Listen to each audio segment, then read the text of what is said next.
La position centrale de la République démocratique du Congo lui confère un rôle stratégique dans l'intégration régionale africaine. Pour maximiser les bénéfices de la zone de libre-échange continentale africaine ZLECAf, des investissements significatifs dans les infrastructures de transport et de logistique sont nécessaires selon les experts. Selon le gouvernement congolais, environ 1,5 milliard de dollars seraient actuellement alloués aux infrastructures, un montant qui devrait connaître une hausse d'ici 2025 pour relier efficacement les régions de l'Est à l'Ouest et faciliter le transit de biens et de services. Il y a eu des pays, des grands pays, des grandes économies comme le Nigeria qui étaient dubitatifs par rapport à la ratification, la signature d'abord, puis la ratification de l'accord portant la zone de libre-échange continentale africaine.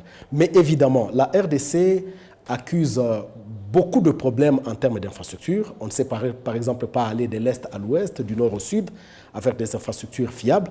Par ailleurs, le potentiel hydroélectrique du fleuve Congo, estimé à 100 000 MW, reste sous-exploité, avec moins de 5% actuellement en production selon un rapport de la Banque mondiale.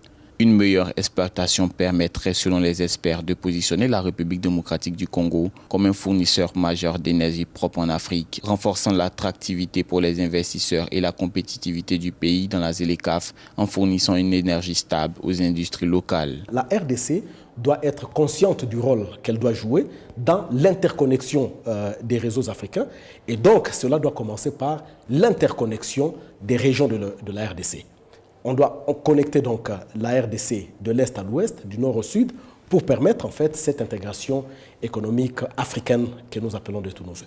La République démocratique du Congo est déterminée à être un acteur clé dans le développement économique de l'Afrique, à travers notamment des secteurs clés, à savoir l'agriculture, l'énergie, les minerais. En juillet 2023, le pays d'Afrique centrale a signé plusieurs accords économiques avec notamment l'Angola et la Zambie, accords visant la facilitation de transport de minerais, consolidant ainsi la position de la RDC en tant que premier fournisseur de matières premières essentielles dans la région, notamment le cuivre, le colbalt, le lithium et le coltan.